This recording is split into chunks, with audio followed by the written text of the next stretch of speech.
Vamos começar agora a falar do tratamento mais utilizado nas clínicas de reprodução assistida, basicamente pelos seus resultados mais efetivos. Eu estou falando da fertilização in vitro. A fertilização in vitro, ou FIV, é aquele tratamento no qual eu vou induzir a ovulação da paciente. Depois de induzir a ovulação da paciente, eu vou retirar os óvulos dela. No mesmo dia, eu vou obter o espermatozoide do marido ou do banco de sêmen. Eu vou fertilizar lá dentro do laboratório de reprodução assistida. Esses embriões vão se desenvolver por aproximadamente 5 dias, vão ser selecionados ou pela característica morfológica deles, ou por um teste genético, para a gente saber qual é o embrião que tem a maior potencial de gravidez depois de transferido para dentro do útero. Essa transferência pode ser realizada no mesmo mês da retirada dos óvulos, eu chamo isso de transferência fresco, ou essa transferência pode ser realizada 1 mês, 2 meses, 3 meses, 2 anos, 4 anos depois da retirada dos óvulos. É o que a gente chama de transferência do embrião congelado. Eu vou tentar detalhar cada momento desse tratamento para que isso fique bem claro para vocês. Vamos lá! Vou começar falando sobre a indução da ovulação da fertilização in vitro. Classicamente, a gente começa a induzir a ovulação da paciente com ela menstruada. Existem atualmente outras modalidades de indução da ovulação, que a gente chama de indução da ovulação na fase lútea, na fase depois da ovulação, random stim, que a gente começa em qualquer dia que a paciente está independente do dia do ciclo menstrual dela. Mas eu quero, para explicar para você o dia a dia de uma paciente que vai fazer fertilização in vitro, falar do que é mais comum, que é aquela indução da ovulação que acontece, que se inicia quando a paciente está menstruada. Então, habitualmente, a gente vai ver essa paciente com ela menstruada para a gente saber se o ovário dela, naquele momento, está adequado para começar a indução da ovulação. Habitualmente, a gente começa o tratamento checando os ovários da paciente no momento em que ela está menstruada.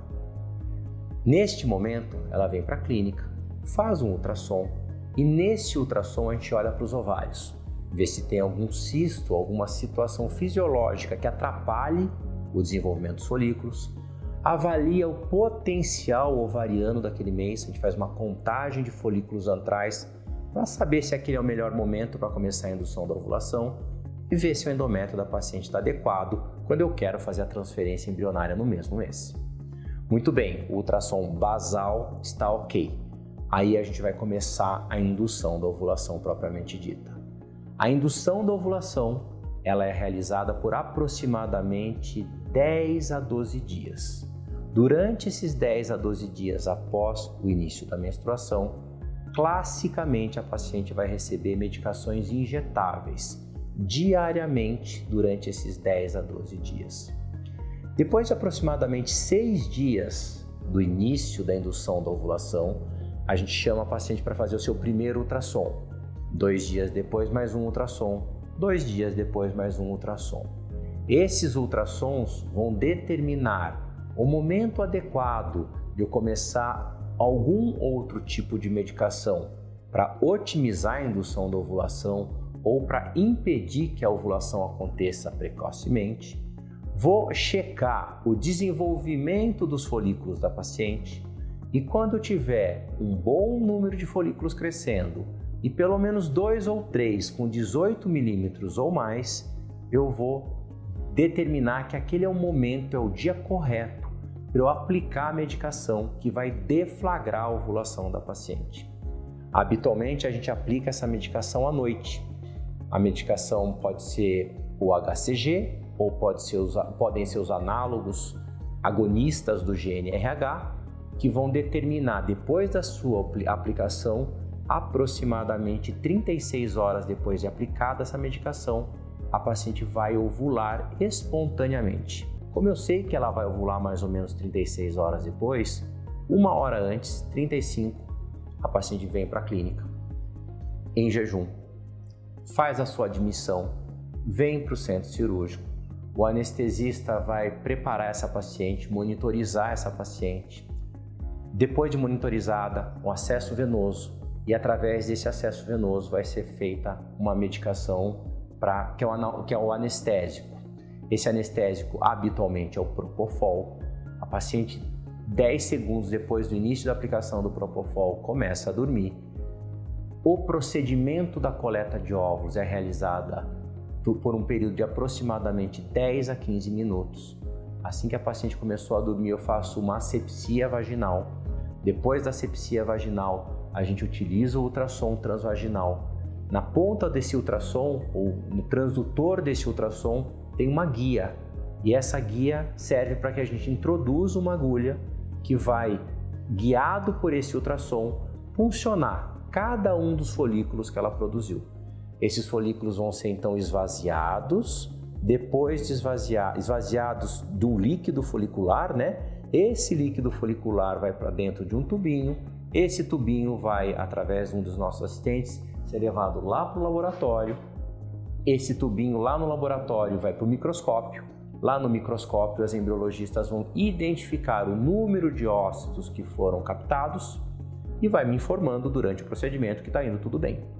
10 a 15 minutos de procedimento, acaba o procedimento. A gente faz uma revisão para ver se tem algum sangramentozinho vaginal, como se fosse fazer o exame ginecológico para a coleta de Papa Nicolau.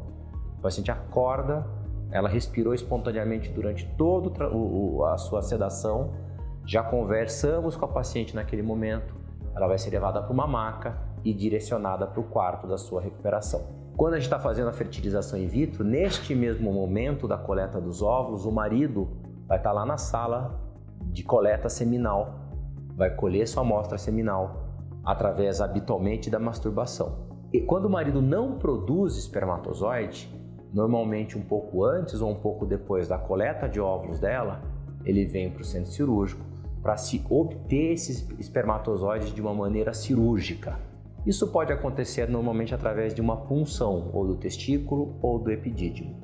Algumas situações mais complexas de fatores masculinos graves, em que ele não produz espermatozoide algum, muitas vezes a gente precisa levar esse paciente para o centro cirúrgico, onde vai ter um microscópio específico, todo o staff laboratorial vai até lá, para a gente conseguir identificar os raros espermatozoides que o urologista vai encontrar através desse procedimento de obtenção microcirúrgica dos espermatozoides do testículo.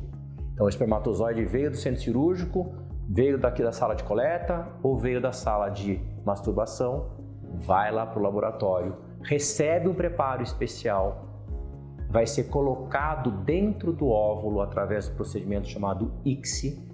Alguns momentos, alguns pacientes vão fazer um tratamento chamado de fertilização in vitro convencional. Vai ter um vídeo que eu vou explicar a diferença da ICSI com a fertilização in vitro convencional. Realizada a fertilização in vitro, esses óvulos vão se transformar em embriões, crescer por aproximadamente 5 dias dentro do laboratório. Depois desses 5 dias de crescimento, vão se formar os embriões que a gente chama de blastocisto. Blastocisto é um embrião que tem mais ou menos 100, 120 células. Esses blastocistos serão então selecionados para transferência. Se eu não vou fazer teste genético deste blastocisto, a gente vai escolher morfologicamente o melhor e transferir, se possível, no mesmo mês, uma transferência embrionária fresco.